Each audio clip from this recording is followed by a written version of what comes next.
ನಮಸ್ಕಾರ ಎಲ್ರಿಗೂ. Raghavendra academy YouTube ಚಾನಲ್ಗೆ ತಮ್ಮೆಲ್ಲರಿಗೂ ಸ್ವಾಗತ. ಗ್ರಾಮ ಆಡಳಿತ ಅಧಿಕಾರಿ ಅಂದರೆ VA ಹುದ್ದೆಗಳಿಗಾಗಿ ಪ್ರತಿದಿನ ನಾವು 30 ಇಂಪಾರ್ಟೆಂಟ್ ಪ್ರಶ್ನೆಗಳನ್ನು ತಿಳಿಸ್ಕೊಡ್ತಾ ಇದ್ದೇವೆ. ಈ ಪ್ರಶ್ನೆಗಳು ನಿಮ್ಮ ಪರೀಕ್ಷೆಗೆ ಸಹಾಯವಾಗ್ತವೆ ಅಂತ ಹೇಳ್ತಾ ಬನ್ನಿ ಇವತ್ತಿನ ವಿಡಿಯೋನ ಶುರು ಮಾಡೋಣ. ವಿಡಿಯೋ ಶುರು ಮಾಡೋಕ್ಕಿಂತ ಮುಂಚೆ ಇದುವರೆಗೆ ನಮ್ಮ ಚಾನಲ್ಗೆ ಯಾರು ಸಬ್ಸ್ಕ್ರೈಬ್ ಮಾಡಿಲ್ಲ ದಯವಿಟ್ಟು ಸಬ್ಸ್ಕ್ರೈಬ್ ಮಾಡ್ಕೊಳ್ಳಿ. ಹಾಗೆ ವಾಟ್ಸಪ್ ಗ್ರೂಪ್ ಇದ್ದಾವೆ, ಅದಕ್ಕೂ ಜಾಯ್ನ್ ಆಗಿ ಅಂತ ಹೇಳ್ತಾ, ನೀವೇನಾದರೂ ಗ್ರಾಮ ಆಡಳಿತ ಅಧಿಕಾರಿ ಹುದ್ದೆಗೆ ತಯಾರಿಯನ್ನು ನಡೆಸ್ತಾ ಇದ್ದರೆ ನಮ್ಮಲ್ಲಿ ಕಂಪ್ಲೀಟ್ ಆನ್ಲೈನ್ ಕೋರ್ಸ್ ಇದೆ. ಅದರಲ್ಲಿ ನಿಮಗೆ ಎಲ್ಲ ಸಬ್ಜೆಕ್ಟ್ ಪೇಪರ್ 1 ಮತ್ತು ಪೇಪರ್ 2 ಎರಡೂ ಸಬ್ಜೆಕ್ಟ್ಗಳು ರೆಕಾರ್ಡೆಡ್ ಕ್ಲಾಸಸ್ ಇರುತ್ತೆ. PDF notes, old question papers, model question papers ಎಲ್ಲ ಇರುತ್ತೆ. ಕೇವಲ 999 ರೂಪಾಯಿಗೆ. ಅಶೋಕ್ 20 ಅಂತ ಒಂದು ಕೋಡ್ ಇದೆ, ಅದನ್ನು ಹಾಕಿದರೆ ಇನ್ನೂ 200 ರೂಪೀಸ್ ನಿಮಗೆ ಡಿಸ್ಕೌಂಟ್ ಆಗುತ್ತೆ. ಹಾಗೆ ನಿಮಗೇನಾದರೂ ಸೆಲ್ಫ್ ಸ್ಟಡಿ ಮಾಡೋಕ್ಕೆ ಬುಕ್ಸ್ ಬೇಕು ಅಂದರೆ ನಮ್ಮಲ್ಲಿ ಪೇಪರ್ 1 ಮತ್ತು ಪೇಪರ್ 2 ಬುಕ್ಸ್ ಇದ್ದಾವೆ. Syllabus complete syllabus wise books ಇದ್ದಾವೆ. ಪೇಪರ್ 1ಗೆ 300, ಪೇಪರ್ 2ಗೆ 300, ಟೋಟಲ್ ಆಗಿ 600ಗೆ ನಿಮ್ಮ ಮನೆಗೆ ಫಾಸ್ಟ್ ಹೋಮ್ ಡೆಲಿವರಿ ಆಗುತ್ತೆ. ಬೇಕಂದವರು ವಾಟ್ಸಪ್ ನಂಬರ್ಗೆ ಮೆಸೇಜ್ ಮಾಡಿ. ಹಾಗೆ ನಮಗೆ ಪ್ರಿಂಟೆಡ್ ನೋಟ್ಸ್ ಬೇಡ, PDF ನೋಟ್ಸ್ ಬೇಕಂದ್ರೂ ಸಹ ನಮ್ಮಲ್ಲಿ ಇದ್ದಾವೆ. ಜಸ್ಟ್ 100 ರೂಪೀಸ್ಗೆ ನಿಮಗೆ ಪೇಪರ್ 1 ಮತ್ತು ಪೇಪರ್ 2 ಕಂಪ್ಲೀಟ್ ಸಿಲೆಬಸ್ ನೋಟ್ಸು ವಾಟ್ಸಪ್ಗೆ ಹಾಕುತ್ತೇವೆ. PDF ನೋಟ್ಸು ಅಥವಾ ಪ್ರಿಂಟೆಡ್ ನೋಟ್ಸ್ ಏನಾದರೂ ಬೇಕಾದರೆ ಇಲ್ಲಿ ವಾಟ್ಸಪ್ ನಂಬರ್ ಕಾಣ್ತಾ ಇದೆ ನೋಡಿ, ಈ ವಾಟ್ಸಪ್ ನಂಬರಿಗೆ ಹಾಯ್ ಅಂತ ಮೆಸೇಜ್ ಮಾಡಿ ಅಂತ ಹೇಳ್ತಾ ಬನ್ನಿ ಇವತ್ತಿನ ವಿಡಿಯೋನ ಶುರು ಮಾಡೋಣ. ಮೊದಲನೆಯ ಪ್ರಶ್ನೆ, ಕರ್ನಾಟಕ ರಾಜ್ಯವು ಯಾವ ಮಾರುತಗಳಿಂದ ಅತಿ ಹೆಚ್ಚು ಮಳೆ ಪಡೆಯುತ್ತದೆ? ಆಪ್ಷನ್ಗಳು: ಈಶಾನ್ಯ ಮಾನ್ಸೂನ್ ಮಾರುತಗಳಿಂದ, ನೈಋತ್ಯ ಮಾನ್ಸೂನ್ ಮಾರುತಗಳಿಂದ, ಪೂರ್ವ ಮಾನ್ಸೂನ್ ಮಾರುತಗಳಿಂದ, ಪಶ್ಚಿಮ ಮಾನ್ಸೂನ್ ಮಾರುತಗಳಿಂದ. ಇದಕ್ಕೆ ಸರಿಯಾದ ಉತ್ತರ ನೈಋತ್ಯ ಮಾನ್ಸೂನ್ ಮಾರುತಗಳಿಂದ ಕರ್ನಾಟಕ ರಾಜ್ಯವು ಅತಿ ಹೆಚ್ಚು ಮಳೆ ಪಡೆಯುತ್ತಿದೆ. ಎರಡನೆಯ ಪ್ರಶ್ನೆ, ಈ ಕೆಳಗಿನವುಗಳಲ್ಲಿ ಯಾವುವು ಅವಶೇಷ ಪರ್ವತಗಳಿಗೆ ಉದಾಹರಣೆಯಾಗಿದೆ? ಆಪ್ಷನ್ಗಳು: ಅರಾವಳಿ ಬೆಟ್ಟಗಳು, ಹಿಮಾಲಯ ಪರ್ವತ ಶ್ರೇಣಿ, ಪಶ್ಚಿಮ ಘಟ್ಟಗಳು. ಮೇಲಿನ ಯಾವುದು ಅಲ್ಲ? ಇದಕ್ಕೆ ಸರಿಯಾದ ಉತ್ತರ ಆಪ್ಷನ್ 1 ಅರಾವಳಿ ಬೆಟ್ಟಗಳು. ಇನ್ನು ಮೂರನೆಯ ಪ್ರಶ್ನೆ, ಪ್ರಾಜೆಕ್ಟ್ ಟೈಗರ್ ಆರಂಭಗೊಂಡ ವರ್ಷ ಯಾವುದು? ಆಪ್ಷನ್ಗಳು: 1971, 1972, 1973, 1974. ಇದಕ್ಕೆ ಸರಿಯಾದ ಉತ್ತರ ಆಪ್ಷನ್ ಸಿ 1973ರಲ್ಲಿ ಪ್ರಾಜೆಕ್ಟ್ ಟೈಗರ್ ಆರಂಭಗೊಂಡಿದೆ. ಇನ್ನು ನಾಲ್ಕನೆಯ ಪ್ರಶ್ನೆ, ಭಾಕ್ರಾನಂಗಲ್ ಯೋಜನೆ ಯಾವ ನದಿಗೆ ಸಂಬಂಧಿಸಿದೆ? ಆಪ್ಷನ್ಗಳು: ಭಾಕ್ರಾ ನದಿ, ನಂಗಲ್ ನದಿ, ಭಾಕ್ರಾನಂಗಲ್ ನದಿ, ಸಟ್ಲೇಜಾ ನದಿ. ಇದಕ್ಕೆ ಸರಿಯಾದ ಉತ್ತರ ಆಪ್ಷನ್ ಡಿ ಸಟ್ಲೇಜಾ ನದಿಗೆ ಸಂಬಂಧಿಸಿದೆ. ಯಾವುದು? ಭಾಕ್ರಾನಂಗಲ್ ಯೋಜನೆ. ಇನ್ನು ಐದನೆಯ ಪ್ರಶ್ನೆ, 2011ರ ಜನಗಣತಿಯ ಪ್ರಕಾರ ಭಾರತದ ಜನಸಾಂದ್ರತೆ ಎಷ್ಟು? ಆಪ್ಷನ್ಗಳು: 382, 330, 940, 282. ಇದಕ್ಕೆ ಸರಿಯಾದ ಉತ್ತರ 382. 2011ರ ಜನಗಣತಿಯ ಪ್ರಕಾರ ಭಾರತದ ಜನಸಾಂದ್ರತೆ. ಹಾಗಾದರೆ ಇವಾಗ ಜನಗಣತಿ ಆಗಿಲ್ವಾ ಅಂದರೆ ಇನ್ನೂ ಆಗಿಲ್ಲ. ನಿಮಗೇನಾದರೂ ಪ್ರಶ್ನೆಯನ್ನು ಕೇಳಿದರೆ ಅವರು 2011ರ ಪ್ರಕಾರನೇ ಕೇಳ್ತಾರೆ. ಹೀಗಾಗಿ 2011ರ ಜನಗಣತಿಯ ಮುಖ್ಯಾಂಶಗಳೇನೇನಿದಾವೆ ನೋಡಿ, ಅವುಗಳನ್ನೆಲ್ಲವನ್ನು ನೀವು ನೋಡ್ಕೊಂಡು ಹೋದರೆ ಬೆಟರು ಪರೀಕ್ಷೆಗೆ ಹೋಗೋಕ್ಕಿಂತ ಮುಂಚೆ. ಇನ್ನು ಆರನೆಯ ಪ್ರಶ್ನೆ, ಭಾರತ ಮತ್ತು ಪಾಕಿಸ್ತಾನ ದೇಶಗಳ ಗಡಿರೇಖೆಗೆ ಏನೆಂದು ಕರೆಯಲಾಗುತ್ತದೆ? ಆಪ್ಷನ್ಗಳು: ಮ್ಯಾಕ್ಮೋಹನ್ ರೇಖೆ, ರಾಡ್ಕ್ಲಿಫ್ ರೇಖೆ, ಡ್ಯೂರ್ಯಾಂಡ್ ರೇಖೆ. ಮೇಲಿನ ಯಾವುದು ಅಲ್ಲ? ಇದಕ್ಕೆ ಸರಿಯಾದ ಉತ್ತರ ಆಪ್ಷನ್ ಬಿ ರಾಡ್ಕ್ಲಿಫ್ ರೇಖೆ. ಇನ್ನು ಏಳನೆಯ ಪ್ರಶ್ನೆ, ಕೆಳಗಿನವುಗಳಲ್ಲಿ ಯಾವುದು ಈಶಾನ್ಯ ಭಾರತದ ರಾಜ್ಯವಾಗಿದೆ? ಆಪ್ಷನ್ಗಳು: ಅಸ್ಸಾಂ, ಬಿಹಾರ, ಉತ್ತರ ಪ್ರದೇಶ, ಪಶ್ಚಿಮ ಬಂಗಾಳ. ಇದಕ್ಕೆ ಸರಿಯಾದ ಉತ್ತರ ಆಪ್ಷನ್ 1 ಅಸ್ಸಾಂ ರಾಜ್ಯ. ಎಂಟನೆಯ ಪ್ರಶ್ನೆ, ರಿಂಗ್ ಆಫ್ ಫೈರ್ ಯಾವ ಸಾಗರಕ್ಕೆ ಸಂಬಂಧಿಸಿದೆ? Ring of fire related to which ocean ಅಂತ. ಆಪ್ಷನ್ಗಳು: ಹಿಂದೂ ಮಹಾಸಾಗರ, ಅಟ್ಲಾಂಟಿಕ್ ಸಾಗರ, ಪೆಸಿಫಿಕ್ ಸಾಗರ. ಮೇಲಿನ ಯಾವುದು ಅಲ್ಲ? ಇದಕ್ಕೆ ಸರಿಯಾದ ಉತ್ತರ ಆಪ್ಷನ್ ಸಿ ಪೆಸಿಫಿಕ್ ಮಹಾಸಾಗರಕ್ಕೆ ಈ ರಿಂಗ್ ಆಫ್ ಫೈರ್ ಸಾಗರಕ್ಕೆ ಸಂಬಂಧಿಸಿದೆ. ಇನ್ನು 9ನೆಯ ಪ್ರಶ್ನೆ, ಕೆಳಗಿನವುಗಳಲ್ಲಿ ಯಾವ ಆಯ್ಕೆಯಲ್ಲಿ ಭೂಮಿಯ ಆಂತರಿಕ ಭಾಗಗಳನ್ನು ಸರಿಯಾದ ಕ್ರಮದಲ್ಲಿ ಜೋಡಿಸಲಾಗಿದೆ? ಆಪ್ಷನ್ಗಳು ಕ್ರಸ್ಟು, ಮ್ಯಾಂಟಲ್ಲು, ಕೋರು, ಮ್ಯಾಂಟಲ್ಲು, ಕ್ರಸ್ಟು, ಕೋರು, ಕ್ರಸ್ಟು, ಕೋರು, ಮ್ಯಾಂಟಲ್ಲು, ಕೋರು, ಕ್ರಸ್ಟು, ಮ್ಯಾಂಟಲ್. ಇದಕ್ಕೆ ಸರಿಯಾದ ಉತ್ತರ ಆಪ್ಷನ್ 1 ಕ್ರಸ್ಟು, ಮ್ಯಾಂಟಲ್, ಕೋರ್. ಇದು ಸರಿಯಾದ ಅನುಕ್ರಮದಲ್ಲಿ ಜೋಡಿಸಿದ ಭಾಗವಾಗಿದೆ. ಇನ್ನು 10ನೆಯ ಪ್ರಶ್ನೆ, ಸಹರಾ ಮರುಭೂಮಿ ಯಾವ ಖಂಡದಲ್ಲಿ ಕಂಡುಬರುತ್ತದೆ? ಆಪ್ಷನ್ಗಳು ಏಷ್ಯಾ, ಆಸ್ಟ್ರೇಲಿಯಾ, ಯುರೋಪು, ಆಫ್ರಿಕಾ. ಇದಕ್ಕೆ ಸರಿಯಾದ ಉತ್ತರ ಸಹರಾ ಮರುಭೂಮಿ ಆಫ್ರಿಕಾ ಖಂಡದಲ್ಲಿ ಕಂಡುಬರುತ್ತದೆ. ಇನ್ನು 11ನೆಯ ಪ್ರಶ್ನೆ, ಆರೋಗ್ಯವಂತ ಮನುಷ್ಯನ ಸಾಮಾನ್ಯ ರಕ್ತದೊತ್ತಡ ಎಷ್ಟಿರುತ್ತೆ? ಆರೋಗ್ಯವಂತ ಮನುಷ್ಯನ ಅಂದರೆ normal blood pressure of a healthy man, ಹೌದಲ್ವಾ, ಎಷ್ಟಿರುತ್ತೆ ಅಂತ ನೋಡೋದಾದರೆ ಆಪ್ಷನ್ಗಳು 120/80, 150/80, 130/80, 180/80. ಇದಕ್ಕೆ ಸರಿಯಾದ ಉತ್ತರ 120/80 ಸಾಮಾನ್ಯ ರಕ್ತದೊತ್ತಡ. ಬ್ಲಡ್ ಪ್ರೆಷರ್ ಎಷ್ಟಿರುತ್ತೆ, ನಾರ್ಮಲ್ ಮನುಷ್ಯನದು ಎಷ್ಟಿರುತ್ತೆ ಅಂದರೆ 120/80.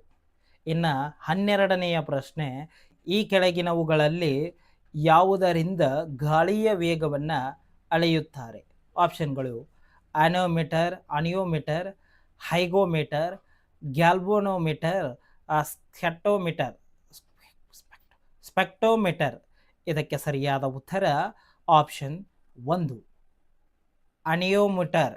ಅನಿಯೋಮೀಟರ್ ಇದು ಗಾಳಿಯ ವೇಗವನ್ನು ಅಳೆಯುತ್ತಾರೆ. ಇದರಿಂದ ಅನಿಯೋಮೀಟರ್ನಿಂದ ಗಾಳಿಯ ವೇಗವನ್ನು ಅಳೆಯುತ್ತಾರೆ. ಇನ್ನು 13ನೆಯ ಪ್ರಶ್ನೆ, ಹೂಗಳ ಅಧ್ಯಯನವನ್ನು ಹೀಗೆ ಕರೆಯುತ್ತಾರೆ ಅಂದರೆ the study of flowers in now as ಅಂದರೆ ಯಾವ ಥರ ಕರೆಯುತ್ತಾರೆ ಅಂತ ಪ್ರಶ್ನೆ. ಆಪ್ಷನ್ಗಳು ಪ್ರೆನಾಲಜಿ, ಅಂಥಾಲಜಿ, ಆಗ್ರೋಸ್ಟಾಲಜಿ, ಪಾಲಿನಾಲಜಿ.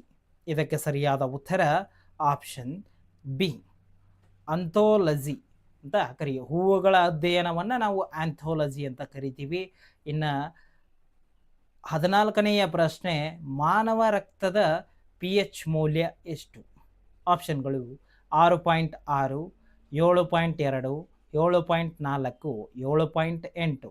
ಇದಕ್ಕೆ ಸರಿಯಾದ ಉತ್ತರ ಆಪ್ಷನ್ ಸಿ 7.4. ಇನ್ನು 15ನೆಯ ಪ್ರಶ್ನೆ, ನಮ್ಮ ದೇಹದಲ್ಲಿ ಅತ್ಯಂತ ವೇಗವಾಗಿ ಉತ್ಪತ್ತಿಯಾಗುವ ವಿಟಮಿನ್ ಯಾವುದು? ಆಪ್ಷನ್ಗಳು vitamin A, vitamin B, vitamin C, vitamin D. ಇದಕ್ಕೆ ಸರಿಯಾದ ಉತ್ತರ ಆಪ್ಷನ್ ಡಿ ವಿಟಮಿನ್ ಡಿ ನಮ್ಮ ದೇಶದಲ್ಲಿ ಅತ್ಯಂತ ವೇಗವಾಗಿ ಉತ್ಪಾದನೆಯಾಗುವ ವಿಟಮಿನ್ ಆಗಿದೆ.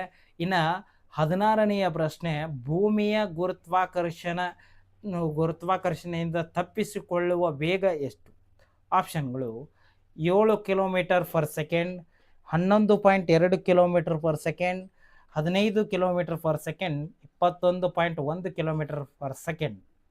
ಇದಕ್ಕೆ ಸರಿಯಾದ ಉತ್ತರ ಆಪ್ಷನ್ ಬಿ 11.2 km/s. ಇನ್ನು 17ನೆಯ ಪ್ರಶ್ನೆ, ಈ ಕೆಳಗಿನ ಜೋಡಿಗಳಲ್ಲಿ ಯಾವುದು ಸರಿಯಾಗಿ ಹೊಂದಾಣಿಕೆಯಾಗಿಲ್ಲ ಅಂತ ಪ್ರಶ್ನೆ. ಆಪ್ಷನ್ಗಳು ಎನಿಯೋಮೀಟರ್ ಗಾಳಿಯ ವೇಗ, ಅಮ್ಮೀಟರ್ ಎಲೆಕ್ಟ್ರಿಕ್ ಕರೆಂಟ್, ಟ್ಯಾಕಿಯೋಮೀಟರ್ ಒತ್ತಡದ ವ್ಯತ್ಯಾಸ, ಫೈರೋಮೀಟರ್ ಹೆಚ್ಚಿನ ತಾಪಮಾನ. ಇದಕ್ಕೆ ಸರಿಯಾದ ಉತ್ತರ ಆಪ್ಷನ್ ಸಿ. ಯಾಕಂದರೆ ಎನಿಯೋಮೀಟರ್ ಅಂದರೆ ಅದು ಗಾಳಿಯ ವೇಗವನ್ನು ಅಳೆಯೋದಕ್ಕೆ ಮಾಡಿದ್ದು. ಹಾಗೆ ಅಮ್ಮೀಟರ್ ಅಂದರೆ ಅದು ಎಲೆಕ್ಟ್ರಿಕ್ ಕರೆಂಟನ್ನು ನಾವು ಅಳೆಯೋದಕ್ಕೆ ಮಾಡಿದ್ದು. ಹಾಗೆ ಈ ಟ್ಯಾಕ್ಸಿಯೋಮೀಟರ್ ಅಂದರೆ ಇದು ಒತ್ತಡದ ವ್ಯತ್ಯಾಸವನ್ನು ಅಳೆಯೋ ಮೀಟರ್ ಅಲ್ಲ. ಹೀಗಾಗಿ ಇದು ರಾಂಗ್ ಆನ್ಸರ್ ಆಗುತ್ತೆ. ಇದು ಸರಿಯಾದ ಉತ್ತರವಾಗಿರುತ್ತೆ, ಸರಿಯಾದ ಜೋಡಿ ಅಲ್ಲ ಇದು. ಹೀಗಾಗಿ ಆಪ್ಷನ್ ಸಿ ಸರಿಯಾದ ಉತ್ತರ. ಇನ್ನು 18ನೆಯ ಪ್ರಶ್ನೆ, ಆಲ್ಕೋಹಾಲ್ ನೀರಿನ ಮಿಶ್ರಣದೊಂದಿಗೆ ನೀರನ್ನು ಬೇರ್ಪಡಿಸಲು ಈ ಕೆಳಗಿನ ಯಾವ ವಿಧಾನವನ್ನು ಬಳಸಲಾಗುತ್ತದೆ? ಆಪ್ಷನ್ಗಳು ಡಿಕಾಂಟೇಷನ್ ಆವಿಯಾಗುವಿಕೆ, ಉತ್ಪನ್ನ ಉತ್ಪತನ ಹಾಗೆ ಬಟ್ಟಿ ಇಳಿಸುವಿಕೆ. ಇದಕ್ಕೆ ಆಪ್ಷನ್ಗಳು ಡಿಕಾಂಟೇಷನ್, ಆವಿಯಾಗುವಿಕೆ, ಉತ್ಪನ್ನನ, ಬಟ್ಟಿ ಇಳಿಸುವಿಕೆ. ಇದಕ್ಕೆ ಸರಿಯಾದ ಉತ್ತರ ಆಪ್ಷನ್ ಡಿ, ಬಟ್ಟಿ ಇಳಿಸುವಿಕೆ. ಇನ್ನು 19ನೆಯ ಪ್ರಶ್ನೆ, ಮಾನವನ ದೇಹದ ಉಷ್ಣತೆಯನ್ನು ಅಳೆಯುವ ಮಾಪಕ ಯಾವುದು? ಆಪ್ಷನ್ಗಳು ಬ್ಯಾರೋಮೀಟರ್, ಹೈಗ್ರೋಮೀಟರ್, ಲ್ಯಾಕ್ಟೋಮೀಟರ್, ಥರ್ಮಾಮೀಟರ್. ಇದಕ್ಕೆ ಸರಿಯಾದ ಉತ್ತರ ಆಪ್ಷನ್ ಡಿ, ಥರ್ಮಾಮೀಟರ್. ಇದರಿಂದ ಮಾನವನ ದೇಹದ ಉಷ್ಣತೆಯನ್ನು ಅಳೆಯಲು ಬಳಸಲಾಗುತ್ತದೆ. ಇನ್ನು 20ನೆಯ ಪ್ರಶ್ನೆ, ತಂಬಾಕಿನಲ್ಲಿರುವ ಹಾನಿಕಾರಕ ವಸ್ತು ಯಾವುದು? ಆಪ್ಷನ್ಗಳು ಹೆರಾಯಿನ್, ಕೊಕೇನ್, ಕೆಫೆನ್, ನಿಕೋಟಿನ್. ಇದಕ್ಕೆ ಸರಿಯಾದ ಉತ್ತರ ಆಪ್ಷನ್ ಡಿ, ನಿಕೋಟಿನ್ ಇರುತ್ತೆ ತಂಬಾಕಿನಲ್ಲಿ. ಇನ್ನು 21ನೆಯ ಪ್ರಶ್ನೆ, ವಾತಾವರಣದಲ್ಲಿರುವ ಅನಿಲಗಳನ್ನು ಇಳಿಕೆ ಕ್ರಮದಲ್ಲಿ ಈ ಕೆಳಗಿನ ಯಾವುದು ಸರಿಯಾಗಿದೆ? ಆಪ್ಷನ್ಗಳು ಆಮ್ಲಜನಕ, ಸಾರಜನಕ, ಇಂಗಾಲದ ಡೈಆಕ್ಸೈಡ್, ಜಲಜನಕ. ಜಲಜನಕ, ಆಮ್ಲಜನಕ, ಸಾರಜನಕ, ಇಂಗಾಲದ ಡೈಆಕ್ಸೈಡ್. ಸಾರಜನಕ, ಆಮ್ಲಜನಕ, ಇಂಗಾಲದ ಡೈಆಕ್ಸೈಡ್, ಸಾರಜನಕ, ಆಮ್ಲಜನಕ, ಇಂಗಾಲದ ಡೈಆಕ್ಸೈಡ್, ಜಲಜನಕ. ಇದಕ್ಕೆ ಸರಿಯಾದ ಉತ್ತರ ಆಪ್ಷನ್ ಡಿ, ಸಾರಜನಕ, ಆಮ್ಲಜನಕ, ಇಂಗಾಲದ ಡೈಆಕ್ಸೈಡ್, ಜಲಜನಕ. ಇನ್ನು 22ನೆಯ ಪ್ರಶ್ನೆ, ಮಾನವ ಹೃದಯದಲ್ಲಿರುವ ಕೋಣೆಗಳ ಸಂಖ್ಯೆ ಎಷ್ಟು? ಆಪ್ಷನ್ಗಳು 3, 4, 5, 6. ಇದಕ್ಕೆ ಸರಿಯಾದ ಉತ್ತರ ಆಪ್ಷನ್ ಬಿ, 4 ಕೋಣೆಗಳಿದ್ದಾವೆ. ಯಾವುದು ಮಾನವನ ಹೃದಯದಲ್ಲಿ 4 ಕೋಣೆಗಳಿದ್ದಾವೆ. ಇನ್ನು 23ನೆಯ ಪ್ರಶ್ನೆ, ತುಕ್ಕು ಮುಕ್ತವಾಗಿಸಲು ಕೆಳಗಿನ ಯಾವ ಲೋಹವನ್ನು ಕಬ್ಬಿಣದೊಂದಿಗೆ ಬಳಸಲಾಗುತ್ತದೆ? ಆಪ್ಷನ್ಗಳು ಅಲ್ಯೂಮಿನಿಯಂ, ಕಾರ್ಬನ್, ಕ್ರೋಮಿಯಂ, ತವರ. ಇದಕ್ಕೆ ಸರಿಯಾದ ಉತ್ತರ ಆಪ್ಷನ್ ಸಿ, ಕ್ರೋಮಿಯಂ. ಇನ್ನು 24ನೆಯ ಪ್ರಶ್ನೆ, ಜೇನುತುಪ್ಪದ ಪ್ರಮುಖ ಅಂಶವೆಂದರೆ ಯಾವುದು? ಆಪ್ಷನ್ಗಳು ಗ್ಲುಕೋಸ್, ಮಾಲ್ಟೋಸ್, ಫ್ರಕ್ಟೋಸ್, ಸುಕ್ರೋಸ್. ಇದಕ್ಕೆ ಸರಿಯಾದ ಉತ್ತರ ಆಪ್ಷನ್ ಸಿ, ಫ್ರಕ್ಟೋಸ್. 25ನೆಯ ಪ್ರಶ್ನೆ, ಅಡಿಗೆ ಸೋಡಾದ ರಾಸಾಯನಿಕ ಹೆಸರು ಯಾವುದು? ಆಪ್ಷನ್ಗಳು sodium chloride, sodium sulphide, sodium carbonate, sodium hydrocarbide. ಇದಕ್ಕೆ ಸರಿಯಾದ ಉತ್ತರ ಆಪ್ಷನ್ ಸಿ, ಸೋಡಿಯಂ ಬೈಕಾರ್ಬನೇಟ್. ಇನ್ನು 26ನೆಯ ಪ್ರಶ್ನೆ, ಕೆಳಗಿನವುಗಳಲ್ಲಿ ಯಾವುದು ಸಸ್ಯ ಉತ್ಪನ್ನವಲ್ಲ? ಆಪ್ಷನ್ಗಳು ಕೆಫೆನು, ಫೈವರಿನ್ನು, ನಿಕೋಟಿನ್ನು, ಸ್ಯಾಕ್ರರಿನ್. ಇದಕ್ಕೆ ಸರಿಯಾದ ಉತ್ತರ ಆಪ್ಷನ್ ಡಿ, ಸ್ಯಾಕ್ರರಿನ್. ಇನ್ನು 27ನೆಯ ಪ್ರಶ್ನೆ, ಸಂಧಿವಾತವು ನಮ್ಮ ದೇಹದ ಕೀಲುಗಳಲ್ಲಿ ಈ ಕೆಳಗಿನವುಗಳಲ್ಲಿ ಯಾವುದರ ಕಾರಣದಿಂದ ಉಂಟಾಗುತ್ತದೆ? ಆಪ್ಷನ್ಗಳು ಯೂರಿಯಾ, ಯೂರಿಕ್ ಆಮ್ಲ, ಅಲ್ಬುಮಿಕ್, ಕೊಲೆಸ್ಟ್ರಾಲ್. ಇದಕ್ಕೆ ಸರಿಯಾದ ಉತ್ತರ ಆಪ್ಷನ್ ಬಿ, ಯೂರಿಕ್ ಆಮ್ಲದಿಂದ ಸಂಧಿವಾತವು ನಮ್ಮ ದೇಹದ ಕೀಲುಗಳಲ್ಲಿ ಉಂಟಾಗುತ್ತದೆ. ಇನ್ನು 28ನೆಯ ಪ್ರಶ್ನೆ, ಕೆಳಗಿನ ಯಾವ ಜೀವಸತ್ವಗಳು ನೀರಿನಲ್ಲಿ ಕರಗುತ್ತವೆ? ಆಪ್ಷನ್ಗಳು ವಿಟಮಿನ್ ಎ ಮತ್ತು ವಿಟಮಿನ್ ಬಿ, ವಿಟಮಿನ್ ಬಿ ಮತ್ತು ವಿಟಮಿನ್ ಸಿ, ವಿಟಮಿನ್ ಸಿ ಮತ್ತು ವಿಟಮಿನ್ ಡಿ, ವಿಟಮಿನ್ ಎ ಮತ್ತು ವಿಟಮಿನ್ ಕೆ. ಇದಕ್ಕೆ ಸರಿಯಾದ ಉತ್ತರ ಆಪ್ಷನ್ ಬಿ, ವಿಟಮಿನ್ ಬಿ ಮತ್ತು ವಿಟಮಿನ್ ಸಿ.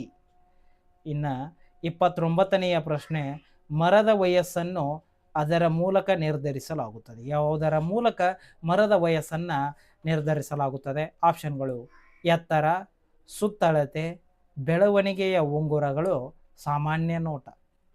ಇದಕ್ಕೆ ಸರಿಯಾದ ಉತ್ತರ ಆಪ್ಷನ್ ಸಿ, ಬೆಳವಣಿಗೆಯ ಉಂಗುರಗಳು ಅಂತ ಇರ್ತವೆ, ಅವುಗಳನ್ನು ನೋಡಿದರೆ ಮರದ ವಯಸ್ಸು ಗೊತ್ತಾಗುತ್ತೆ. ಇನ್ನು ಕೊನೆಯ ಪ್ರಶ್ನೆ 30ನೆಯ ಪ್ರಶ್ನೆ, ಕೆಳಗಿನ ಯಾವುದರಿಂದ ಹಾಲಿನ ಸಾಂದ್ರತೆಯನ್ನು ಅಳೆಯಬಹುದು? ಆಪ್ಷನ್ಗಳು ಹೈಡ್ರೋಮೀಟರ್, ಲ್ಯಾಕ್ಟೋಮೀಟರ್, ಬ್ಯೂಟಿಯೋರೋಮೀಟರ್, ಥರ್ಮಾಮೀಟರ್. ಇದಕ್ಕೆ ಸರಿಯಾದ ಉತ್ತರ ಲ್ಯಾಕ್ಟೋಮೀಟರ್ನಿಂದ ನಾವು ಹಾಲಿನ ಸಾಂದ್ರತೆಯನ್ನು ಅಳೆಯುತ್ತೇವೆ. ಧನ್ಯವಾದಗಳು.